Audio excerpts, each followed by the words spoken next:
안녕하세요, 팬더입니다. 슬램덩크 다들 재미있게 보셨나요? 저는 아직도 여운이 가시질 않네요. 먼저 지난번 영상에서 슬램덩크의 작가 이노우에 센세와 농구부 매니저 소녀는 어떻게 되었을까요? 이노우에 센세가 고등학교 졸업 후 대학에 진학하면서 그 소녀와는 멀어지게 되었고, 이노우에 센세가 유명해지고 나서 어느 날 비행기를 탔다가 미모의 스튜어디스에 반해 그녀와 결혼했습니다. 이런 얘기면 감동 파괴겠죠? 한다리 피셜로는 이노우에 센세가 그 농구부 매니저 소녀와 연애하면서 농구부 활동을 하고 그 후 결혼까지 해서 현재의 아내가 되었다고 합니다. 이 경험이 최소연과 이안나라는 캐릭터로 살아나게 된 거죠. 만화책과 달리 이 작품은 대원이 아니라 다른 회사에서 수입하였는데요. 이번 극장판을 수입하신 분이 대원 정욱 회장님 밑에서 저랑 같이 일했었던 분이신데 대박 나셨으면 좋겠네요. 키 168cm의 포인트 가드 송태섭은 아버지가 죽은 뒤 홀어머니 밑에서 크다가 주장이 되는데, 키 169cm의 포인트 가드 이노우에 센세는 초등학교 때 부모님이 이혼해서 홀어머니 밑에서 크다가 농구부 주장이 됩니다. 송태섭이 주인공이라 마음에 안 드는 분들도 계실 텐데, 홀어머니 밑에서 커왔던 소년 시절 작가의 모습을 통해 비슷한 처지의 소년들에게 용기를 주고 싶었던 것은 아닐까요? 아버지가 죽은 후 송준섭은 엄마에게 이제부터는 자기가 이 집안의 주장이 되겠다고 말하고,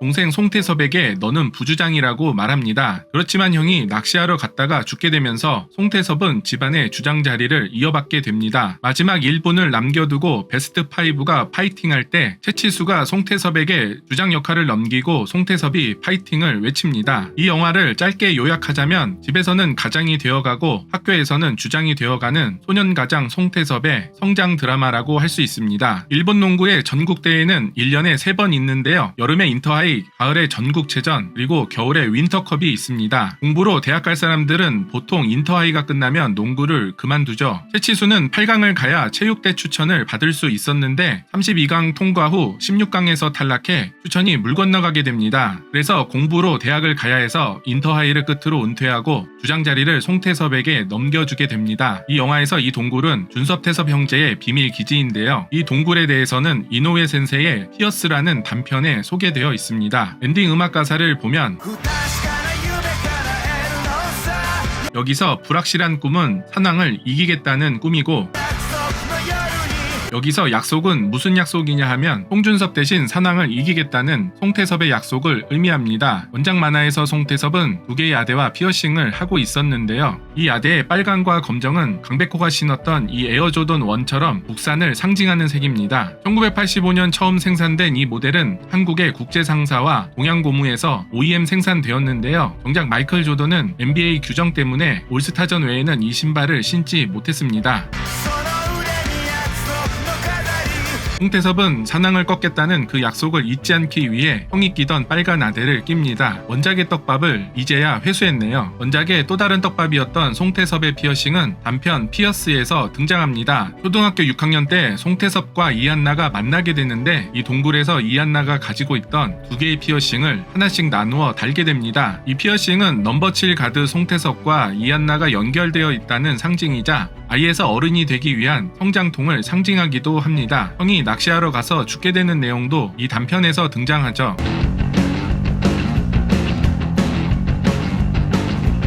영화는 더 벌스데이에 러브 로켓츠가 나오면서 시작되는데요. 악당들이 경기장에 들어가는 느낌이었는데 만화에서 영화로 넘어간다는 의미에서 넣은 연출이 아닐까 합니다. 이 작품에 더 퍼스트를 붙인 이유는 모르는 사람에겐 처음이기 때문이고, 알던 사람에겐 처음 만나는 스타일의 슬램덩크이기 때문에 더 퍼스트를 붙였다고 합니다. 이 영화의 장점을 먼저 짚어보자면 애니메이션과는 비교할 수 없을 정도로 역동적인 움직임을 보여주면서도 원작 만화의 팬선을 살린 슬램덩크를 보여준 것입니다. 모션 캡처 기반의 3D 작업이 걱정스럽긴 했지만 만화적 디테일을 놓치지 않았고, 농구가 이렇게 재미있는 스포츠구나 라는 근본적인 재미를 전달할 수 있는 게 가장 큰 장점이었습니다. 이 모션 캡처 3D 애니메이션은 잘 만들기가 어렵습니다. 고지라 애니 시리즈를 팬심으로 꾸역꾸역 다 봤지만 폴리곤 픽처스를 극혐하게 되었고, 울트라맨도 모션 캡처고 나발이고 인형이 움직이는 것처럼 느껴져서 부정적인 생각이 들었거든요. 그 다음 장점은 음악인데요. 90년대의 곡들은 밝은 미래를 꿈꾸는 청소년기의 낭만적 감성이었다면 이 영화는 현 시대의 감성을 담았습니다.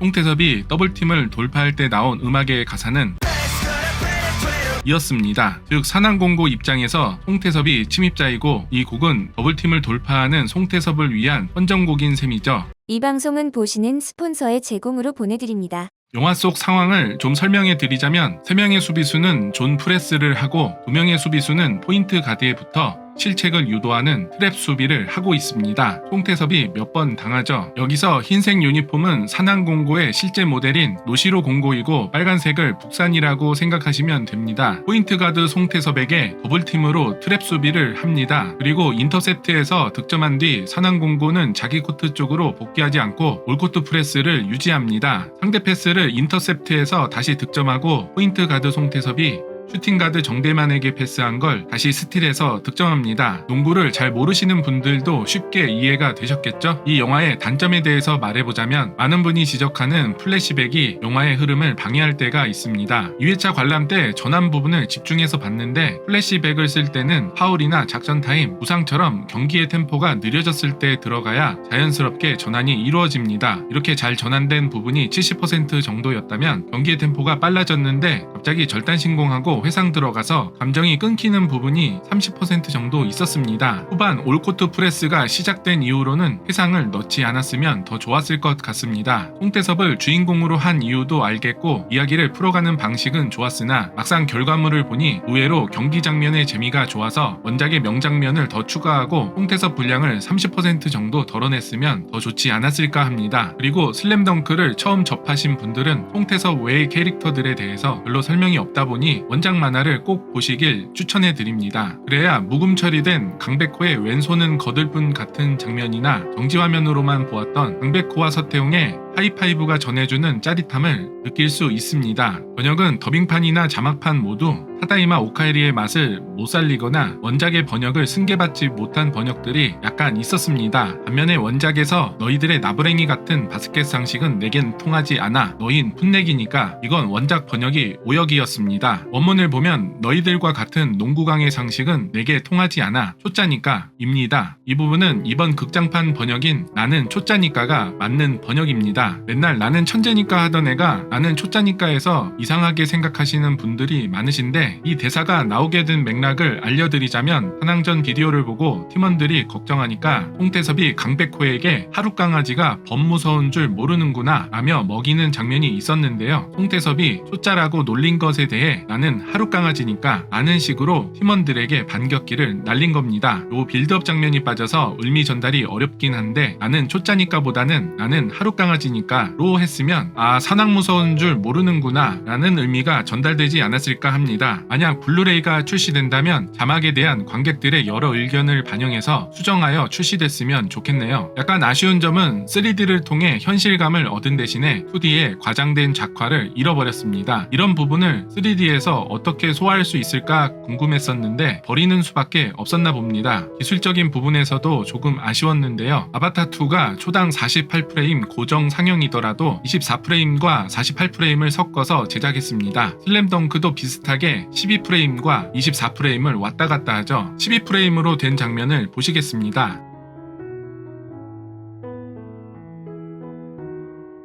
24프레임으로 된 장면을 보시겠습니다.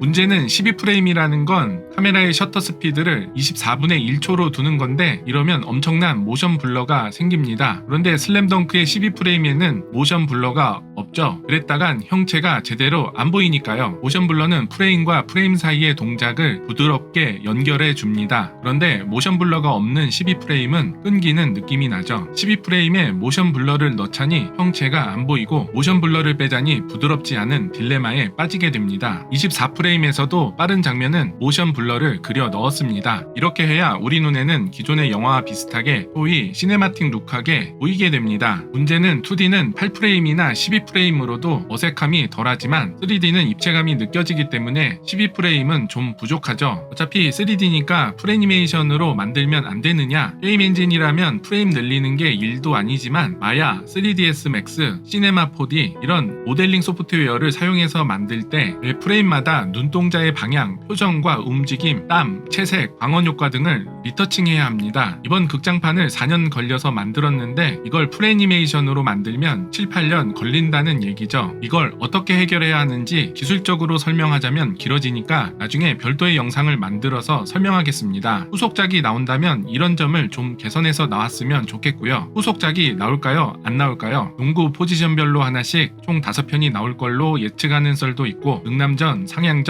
해남전, 풍전전이 나오게 될 거라는 썰도 있는데요. 제 생각은 좀 다릅니다. 제가 이 영화의 제작자라거나 만화의 편집자라면 사골 우려먹기보다는 송태섭이 3학년 주장이 되고 강백호는 재활훈련에서 돌아오는데 예전 기량 다 까먹은 데다가 이노ue 센세가 재활에 성공한 선수는 그리 많지 않은 점을 그리고 싶어한 만큼 강백호가 예전 기량을 회복하느라 고생하고 채치수, 정대만 자리에 새 캐릭터가 들어와야 새로운 서사, 새로운 케미가 나올 수 있다고 봅니다. 채치수, 정대만은 산왕 오비들처럼 연습 경기 해주는 오비로 재등장해주고요. 저는 왜 이렇게 생각하냐면은 송태섭이 가장과 주장이 되는 빌드업을 더 퍼스트에 몰아넣었기 때문에 후속편들은 송태섭이 주장이 된 이후에 이야기들을 다루는 게 더 매력적이지 않나 싶습니다. 실제로 이노ue 센세가 주장을 해봤었기 때문에 자신의 주장 경험을 바탕으로 앞으로의 이야기를 풀기도 좋죠. 서태훈과 강백호의 케미는 시작일 뿐이고 새로운 캐릭터도 투입되고 이들이 성장하는 과정에서 보여줄 게 많습니다. 마지막 장면에서 송태섭이 NBA 진출한 게 말이 안 된다. 게다가 스타팅 멤버인 건 더 말이 안 된다. 판타지를 넣었다. 그런 오해들이 있는데 송태섭이 간 건 NBA가 아닙니다. 정우성은 고등학교 졸업 후 바로 갔고 송태섭은 졸업 1년 후 간 거라 NBA가 아니라 대학농구죠. 이건 이노ue 센세가 만든 슬램덩크 장학금 홍보로 보입니다. 이노ue 센세의 홈페이지를 보면 강백호의 모티브인 데니스 로드맨의 모교 사우스 이스턴 오클라호마 주립대학의 슬램덩크 장학금 2기생 다니구치 다이치가 플레이하는 사진이 올라와 있습니다. 게다가 스타팅 멤버도 했었죠. 참고로 강백호의 모티브가 데니스 로드맨이 아니라 찰스 바클리라는 주장도 있는데 저는 강백호의 등번호 10번이 데니스 로드맨의 영구 결번 10번에서 가져온 것으로 보고 있습니다. 그러니까 송태섭은 형편이 어렵지만 이노ue 센세가 준 장학금으로 미국 대학 농구에 스타팅 멤버로 가는 것이 현실에서도 가능하다. 그러니까 농구 꿈나무들아 꿈을 가져라 이런 의도로 넣지 않았을까 합니다. 2회차 때 한 가지 발견한 오게티는 채치수가 자유투를 던지려다가 강백호가 쓰러지는 걸 잡는데요. 원작에서는 공이 바닥에 떨어지는데 영화에선 채치수 손에 있던 공이 심판에게 순간이동을 하더군요. 저는 이 경우 채치수가 자유투 10초 제한에 걸리는 게 아닐까 신경이 쓰이더라고요. 대학농구 진출 장면 후에 엔딩곡이 나온 후 쿠키 영상에 송준섭의 사진이 나옵니다. 동생들이 송준섭의 죽음을 받아들이지 못해서 많은 물건을 모두 버리려고 했었는데요. 쿠키 영상은 동생들이 송준섭의 죽음을 받아들이고 트라우마를 극복해냈음을 보여준 게 아닌가 싶더라고요. 이번 더 퍼스트 슬램덩크를 정리해보자면 약간의 아쉬움은 있지만 올드 팬들의 아쉬움을 달래주며 신규 팬들을 만화책으로 끌어들일 수 있는 새로운 가능성을 보여줬다고 생각합니다. 저는 영화 보는 2시간 동안 그 시절 친구들과 농구 한 게임 뛰고 온 기분이었습니다. 여러분들은 어떠셨나요? 이번 영상은 여기까지입니다. 이 영상이 재미있고 유익하셨다면 구독, 좋아요, 알람 설정까지 부탁드립니다. 다음 영상도 재미있는 내용으로 다시 돌아오도록 하겠습니다. 안녕.